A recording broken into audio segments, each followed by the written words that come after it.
Hasan had reacted to one of his videos and had called him an incel and had totally misinterpreted what he said. I think it was a video like how people view women or something like that. Something like that. Yeah. And Hasan reacts to it, just had to totally like, he just didn't get it because it's Hasan. And Sneako, he was very frustrated and he expressed openly, he was like, do you ever worry that it's hard to find an entry point to your stuff? Like when you're covering these big issues like Israel and Palestine, I feel like there's like a big arc that you go on and it can be hard for a new viewer to get into it if they haven't been watching for a long time. Do you ever worry about that kind of stuff and like audience acquisition? Like, are you just too deep in these issues and do you go too far with like the research and stuff? Or is that not something you're really worried about? I think there's a couple things at play. The one thing I've thought about is maybe it would be nice if I'm leaving a topic to like do a full write-up and like hear all my thoughts and everything, but it's like a totally different style of content to me, like doing a formal write-up and then putting everything in one place. Although maybe it's good because some of my manifestos end up getting referenced later on, so maybe having like here's a big write-up on what I feel about a topic as I leave it would be a good idea. People suggested it. But another thing that's kind of cheating is one of the ways that I stay relevant is just because the topics I cover are political, which is as long as you cover the next political topic, you kind of always have that relevancy. So even if I get really deep into the Israel-Palestine process now, whatever the next issue that comes up, and we'll get deep into that, and then we kind of go from issue to issue. I think once I started medication, I started to realize that my streams have changed significantly, which I kind of joked about in the beginning, having to deal with it. But now I like realize there's like way more focus. Yeah. Whereas before I'm like, I could play games and like kind of like have, like I haven't had, I don't think I'll ever top. There hasn't been like, I feel like there hasn't been stream drama in a little bit. I don't think I'm ever going to top the Lav Mr. Girl shit ever. You don't want to? I mean, I think I'd have to stop taking my medicine again and start like talking to a bunch of crazy people again. But right now, like when people get crazy, I'm just like, okay, I'm not talking to you anymore. Like stupid. Yeah. Yeah. I've noticed that. Like, I feel like with the Sneako thing, like you were willing to talk to him, obviously, but you were way more frustrated. For a little bit, and like when people pitched the idea of you debating him, you were like, what the f are we debate about? Yeah. Cause it also feels dumb too, because like everything is like, it's weird because everything simultaneously got more important and less important at the same time. Like if you were to argue with like red pill existed on the internet like 7 or 8 years ago, but it has nothing to do with the red pill that exists today. Like before it was just like about like how to get girls and how women suck sometimes, and maybe you like don't like women or whatever, and that's kind of right, but that's it. But now if you're red pill, you're also like a Muslim and you like want to vote for Donald Trump and you like hate climate change and Jewish space lasers, and like you have to have like an opinion about everything now. So the evolution of that term has also been super weird though, because when I remember red pill being a thing was on 4chan in 2016, and that meant you were racist, sexist, homophobic, whatever the fuck. Oh, maybe because like it was like an alt-right thing. I got associated with Trump a little bit, like, oh, you red pilled on things. But when you were in like the online like dating communities, like the MGTOWs and the red pillers and the MRAs, awesome. And yeah, they were, yeah, it was just different. And so it feels weird that like if Sneako was a guy who was like, oh yeah, like I want to debate about like dating stuff, I was like, okay, fine. But because that's like, it's not important, and it's like it's a not important debate about a not important thing. But now it's like not important debates about really important things. Like I don't need Sneako's take on Israel Palestine. Like this kid is retarded. Like why would anybody listen about anything? And like he pretends to be a Muslim and he doesn't know anything about the religion, so why the would I care about that? Like he pretends to have these really strong opinions on like court stuff and he doesn't know any of this. So it's like now everybody has like all these huge debates on these really important topics, but they literally know nothing about it. So the interest of me is like, even with a lot of the mainstream political figures now on this Israel Palestine shit, it's like nobody has any idea about any of the shit they're talking about. So the subject matter is you guys are all engaged in kind of like the rhetorical dunking games, I guess, like the stuff that you said that you're not as interested in. I'm like, oh, like it'd be really interesting to have like a 2-hour debate on the origins of like the 6-Day War, and you know, and it's just like not that. So I don't know. I'll figure it out. Have you thought about like maybe doing more pre-recorded content? Like, I feel like you would get a bunch of views if you did. I mean, it seems low brow to you probably now. It's not intellectually interesting, but like watching the cringiest pro-Palestine TikToks and being like, this is wrong, in like a pre-recorded format, or like doing that on stream and having that edited into like a funny video. Like I feel like stuff like that, like you could reach a greater audience, and then you can bring in more people, and it's just like, it's way more palatable and easier to get in than like the 5th debate about the 6-Day War, like you said, or something like that. Yeah, maybe. I mean, yeah, maybe. I don't know. I have to, I need to sit down and actually do it. The problem is I'm always like working on so many things and like starting projects and trying to figure it out. And then like, it sucks because streaming is so easy to go back to. Like if I push a button and I've got like 11,000 live viewers, like fuck me, right? Like why would I not just continue to do this? So yeah, I need to build out more structure for alternative segments. I think it's actually really important. I just haven't done it yet. I feel like we talk about Sneako a lot, you and I, but whenever we talk, but it kind of makes sense. I'm starting to draw a conclusion about Sneako. Uh-oh. Here's a thought exercise we want to go through. Yeah. What if he was retarded the whole time? What if in the beginning his thought process seemed complex because it was more aligned with you and you assume a lot about his viewpoints, but in reality he was just parroting shit that he thought was right at the time and he thought would get him views or whatever, or he thought was just like the right thing in the zeitgeist, and then he changed that because he's been I feel like for him to be an intelligent person at this point, he's been in it so deep for so long. Like he's been on the red pill stuff for a long time. I thought he would like kind of turn around by now, but like the latest debate showing was like so embarrassing. Like he has time to think about this stuff. He's had conversations with like the Muhammad hijab. That's a crazy name. It is a crazy name. If I was racist, that's the name I would pick for a brown guy. True. Anyway, exactly. Yeah. Like he's had be like calling me Sombrero Gusano. Like that's my full name. Yeah. Yeah. Based. Yeah. He's had conversations with him. Anyway, he's had conversations with him about the age of consent for Muslims. He's had conversations with him about like the prophet and like Aisha, the 9-year-old or whatever. And for some reason, he still like didn't come away with that with like an understanding. Like he wasn't able to go to you and like communicate his thoughts. I think something that I realized that is it's really challenging is I go through these stages of thinking people are stupid or not stupid or stupid or not stupid, and it's generally is a long trend downwards in terms of like hating everybody. But the more I think about it, and the more I talk to people like really one-on-one, the more I kind of think people are actually pretty smart. I think people get things pretty well. But I think that before the intellectual process starts, there's a really big social barrier. And that social thing is like mind destroying. And it's kind of like having like depression or anxiety or whatever, where you tell a person with depression, like, why not just like get up and like do something? And the person's like, I don't think you understand. I don't even have the desire to like be happy. Like, it's not about me like not knowing how to be. Don't you think it would be socially advantageous for him to debate you well? No. I think that what's advantageous, because there's so much more reward for him to just kind of like follow and tell people what they want to hear on this thing. Like when he came on to that podcast or call or whatever to talk to XQC, he was only there looking for easy dunks, right? You could tell by the way he was talking. But for him to actually like sit down and study like Islam and shit, he would have to actually care about it. But he doesn't really care about it. He just likes the social validation he gets from following it and saying he cares about it. There's this crazy moment in that when you ask him like, why is fucking a kid wrong? And he's like, because it's wrong. I mean, because God says it's wrong. Yeah. Like he corrects himself. Yeah. But even the correction's not good. Because then I think my next question is like, okay, well, if God said it was okay to do it tomorrow, would that make it okay? It's not good, but it's like him like realigning himself with a belief system he thinks he's supposed to have. But this is like, once again, this is the frustrating thing. Is like, I feel like in the old videos there was at least this like facade of like him having a thought process, and like he would make arguments. I don't think that was I mean, you've watched a lot of his early stuff, right? Yeah. It's genuinely really good. Yes. It's really good. Yes. Like I simped hard for him when I first met him. Yeah, I would have girls over at my apartment like, we're gonna watch Sneako videos right now because you need to understand how smart this guy was. They were great. It's not even just smart, like just artistic. Insightful.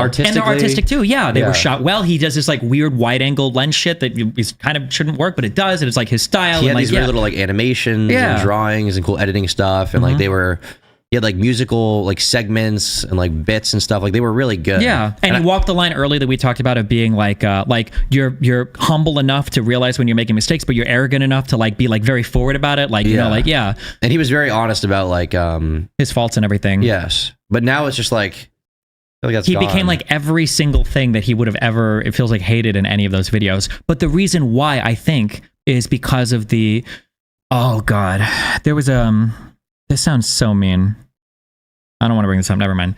Sometimes you see a person who is like doing content and you see it and you're like, this is good content. And you're trying hard and you just haven't figured out how to make it work yet, but it's like good. And they're grinding and grinding and grinding. And then they turn what?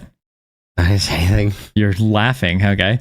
They turn towards something a little bit different that I don't want to say it's like a sellout, but it's like clearly not in the style of what they were good at. But then they get so much social reward in that direction. And I think in that person's mind, they get rewired very quickly. We're like, okay, well, I was working on this before and nobody cared, nobody liked it. And I'm still like the same person, but I am going to veer off in this direction. And the direction that you veer off can become very self-reinforcing very quickly. And then you get captured completely. And so do you think he thinks the only way he could forge it forward by this point is by having that same mentality? Yeah, because it's funny because in a way, you and Sneako are very similar, but you didn't have that explosive moment of doing something different, and he did, because he also started when he was 14, I think, right? Maybe earlier. He was young, and he grinded, he made content for a long time, and he was doing pretty good. But then as soon as he like dipped into, something happened when he started dipping into that red pill space, and he made that second channel. He got like 500,000 subs, I think, in like a couple months. It was like insane. It was super quick. And when you've been grinding, and now you got that huge blow up moment. And remember, you said you're like, yeah, you got to be jealous a little bit. And it's like he was, but he was the guy that blew up. And now he's like, well, maybe this is right, and I'm a truth sayer. And then he starts fighting against, what is that, Nick is not green dude, and he does the like slap thing, and then he gets banned for it, and he's like, oh well, these guys are against me and these other guys are accepting him, and he had this huge blow up and he's getting these deals. And I think once you get pushed that far down, you think his like skills of self-reflection and analysis and like ego checking just completely went out the window? I would say yes, but I would also say I think for most people in that circumstance it would be really hard. Like, we all would like to think, everybody likes to think that in like 1942 you would be the one German who would be like, no, f you, like I would fight the Nazis with the Jews. Or you'd be like the guy in the 1700s who's like, I wouldn't have slaves, I would tell those people they're wrong. But that's just not We'd real. all like to think that, yeah, but given that situation, I don't know, would you? You'd hope so. And when you look at Sneako, it's like, could you resist the pressure? Like, if you had been grinding YouTube for 6 years and you'd made $100,000 in 6 years, and then in 5 months you have a $100,000 month. Yeah. Like, what does that do to a person? Are you ever like, okay, hold on, I was probably like getting too crazy. Let's like walk it back a lot to your $1,000 a month paycheck or whatever before. That's it was a slower thing for me for sure, which I in some ways appreciate, but also at the same time, it's like, seeing the chat move that fast back then is crazy. The chat's a little slow now, but back then it was like, holy shit. I remember watching him blow up, and I didn't really like what he was doing, but I was almost just happy about that he was getting seen by so many people. Yeah. In the early days, I was like, what the fuck? I didn't find the streams that captivating or interesting, but it was cool to see him blow up. And then, obviously things turned sour pretty quick within 4 or 5 months or something like that.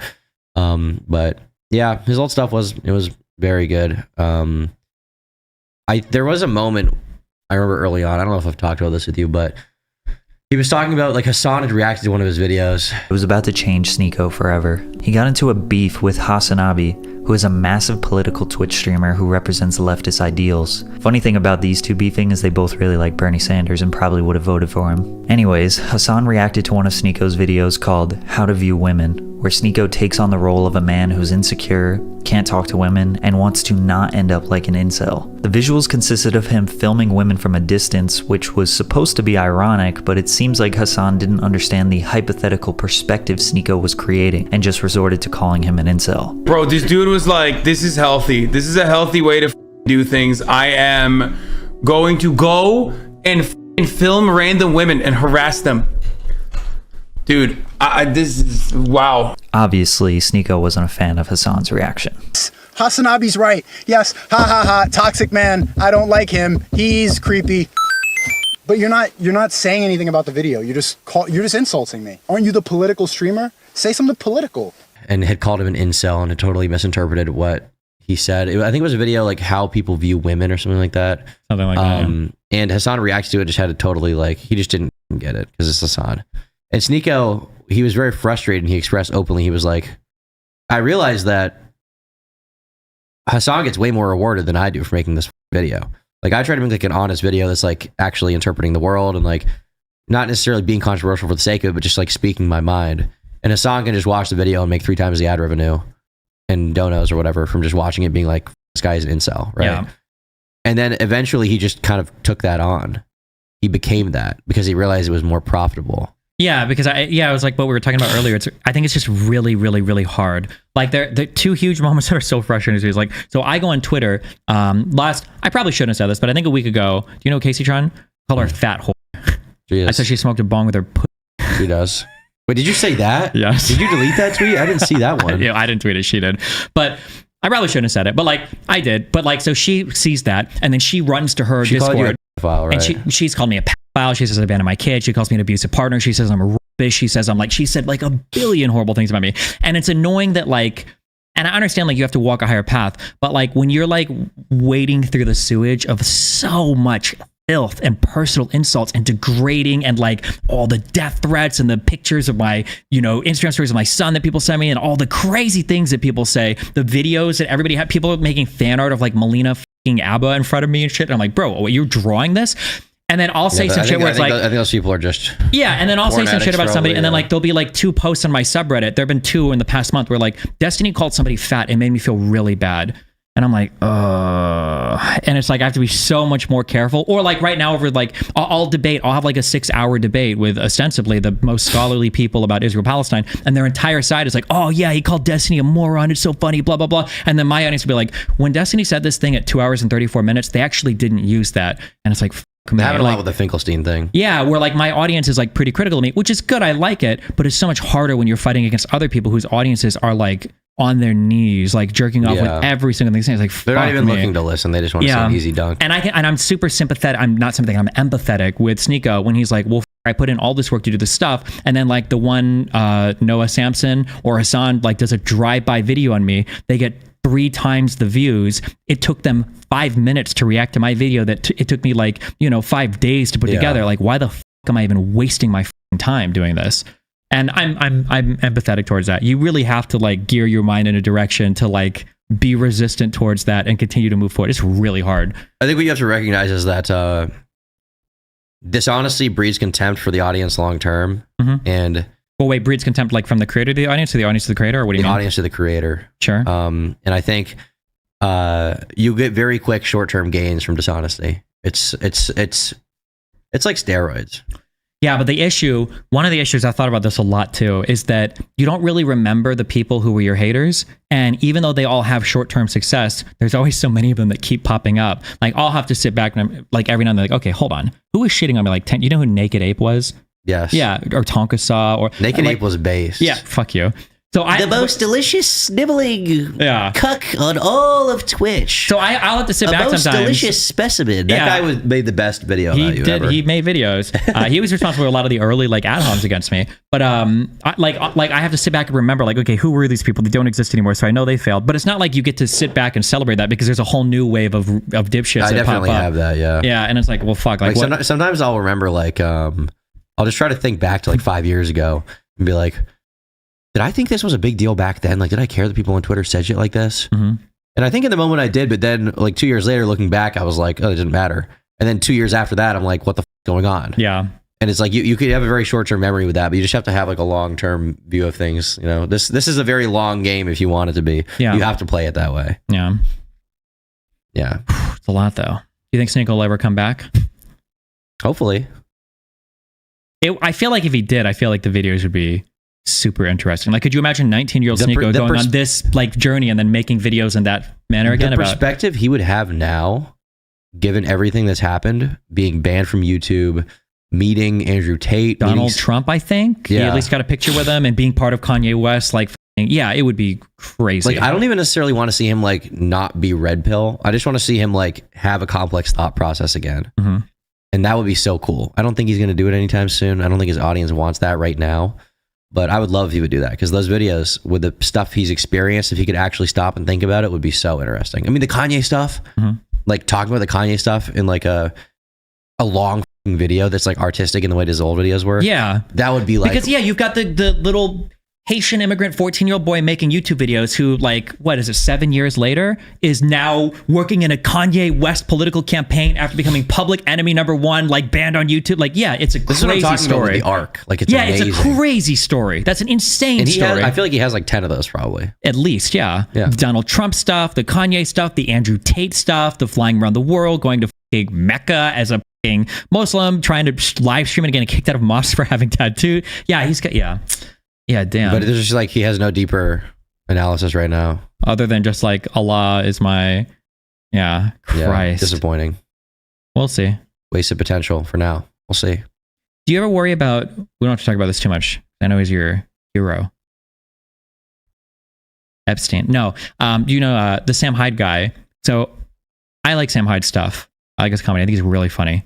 I feel like his association, the iDubbbz video was I just think it was one of the funniest fucking things of all time. iDubbbz showing up at that. His cut was really good. It was excellent. It was, yes. Like, he does the line of like satire and irony and like high effort, not just like being a retard all the time. He is an artist. Yes. I've gotten a lot of valuable advice from his videos about artistry. Yeah. About like the perfect is the enemy of the good. Someone else said that, but I got that from him.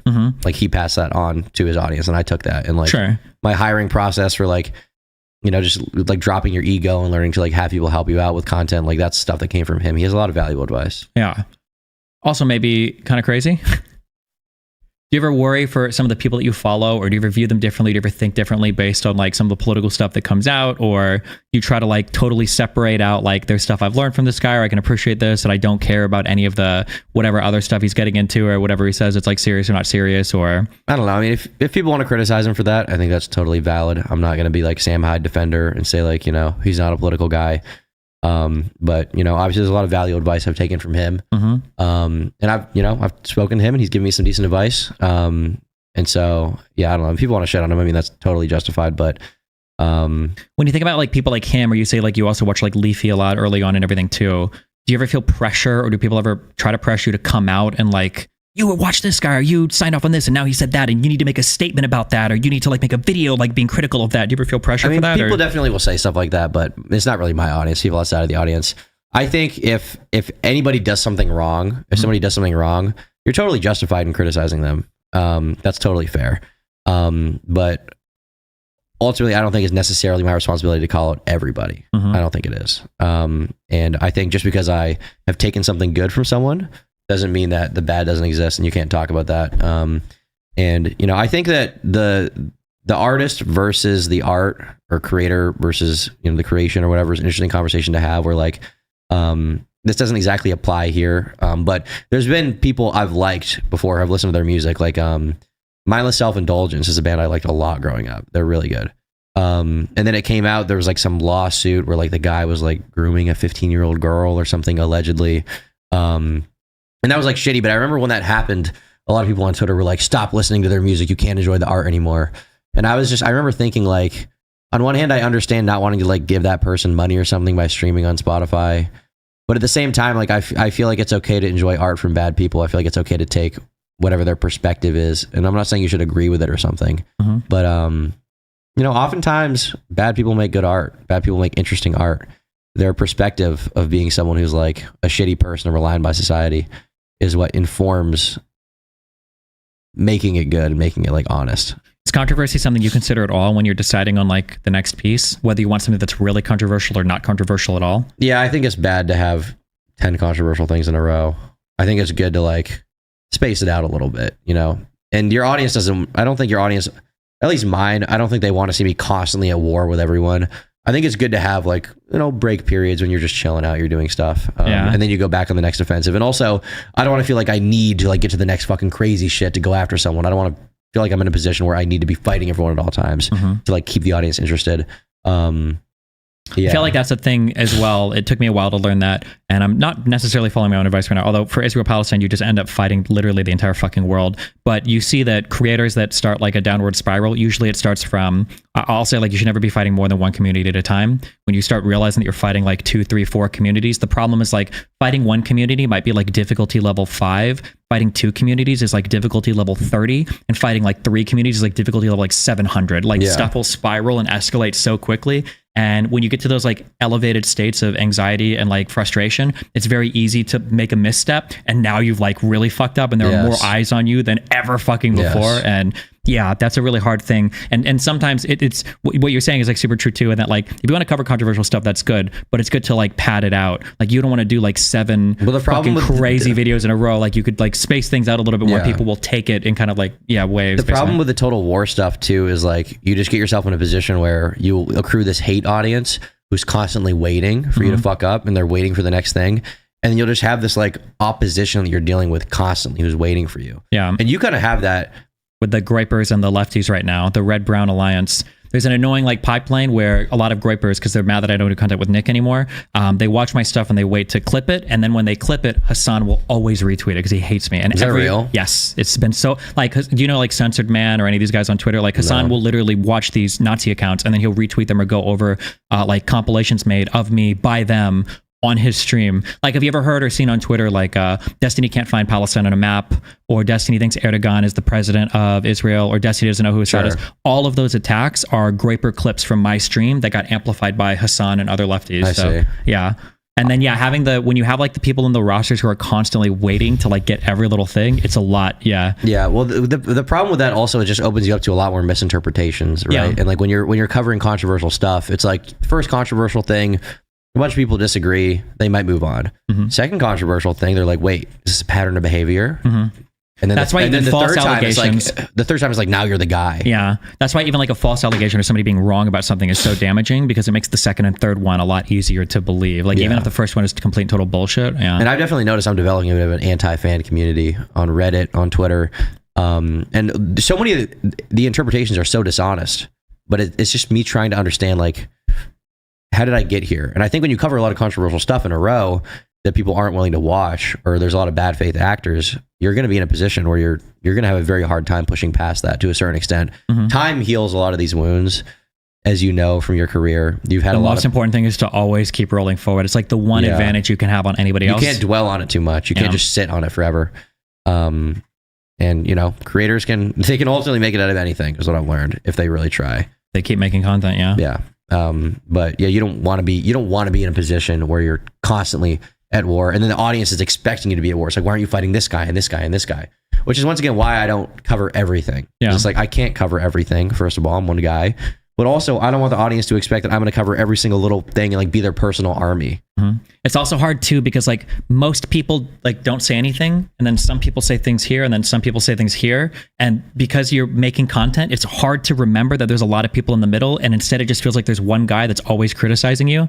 So like when I've done a lot of these debates on the foreign policy stuff recently for the Israel-Palestine stuff, I've been pretty like kitty gloves, like very passive, like very whatever. And so my audience being very critical, like, why didn't you call Finkelstein out for this? Why did you do that? Why did you do that? It's like, okay, fine. And then so now like on some more recent debates, I'm like, okay, I'm gonna be a lot more critical of them. And it's like, why are you being so mean to him? Why are we being so unprofessional? And it's like, and I have to remember, it's like most people are probably here, and then there's always gonna be like a guy here and a guy here. But it's hard sometimes when you look at criticisms coming from audiences, you just see it as like one person. It's like, why the fuck can't you're like talking to one schizophrenic guy who never is like happy with what you're doing? And it's like, yeah, it's very frustrating.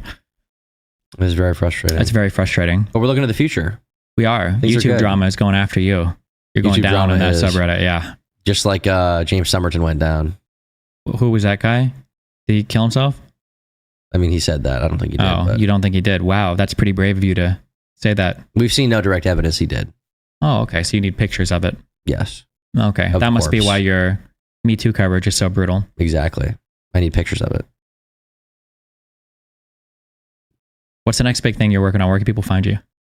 Turkey Tom on YouTube, Tom Dark on YouTube, Tom IRL on YouTube, and ANONBIRDD on Twitter.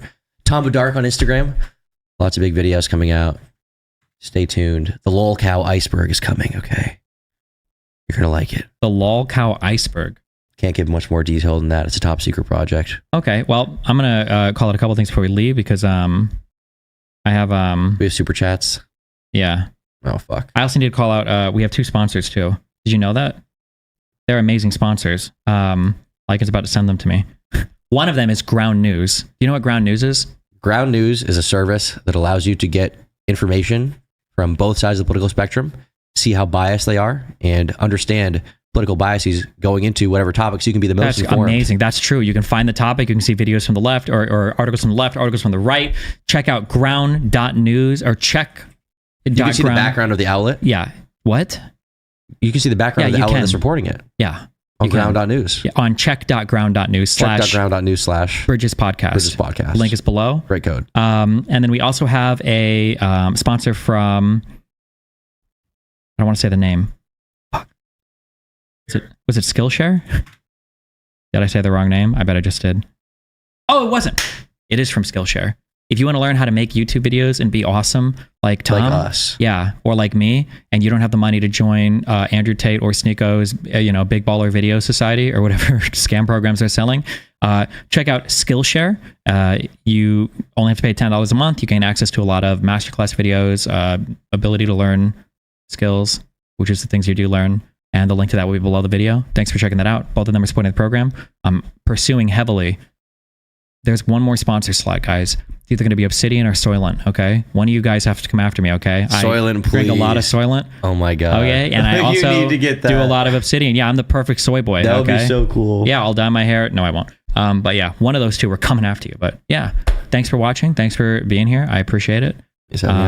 Yeah, I will catch you guys later. Have fun. Peace out. Dr. N reporting for duty. Dr. N? Nicaragua. Oh. Are we still live? Cool. That's a great country. Do you know where it is? South America. Close. Like the right hemisphere. Africa? No, it's in Australia. Nicaragua is in... No, it's not. Yes, it is. No, it's You don't not. know that? Are you serious? Australia is its own country. Why are you hesitating? Because you don't make any fucking sense. It's not in Australia. You think it's in South America? Yeah, Or do you think it's in actually, Africa? no, it is South America because my merch guy is Nicaraguan. And so that means he's South American? Well, he's like Mexican or something, kind of. Oh, so not Central America? It's South. Are we still live? Yes. Wow. Ready to go? Yeah, we're good. Get me out of here.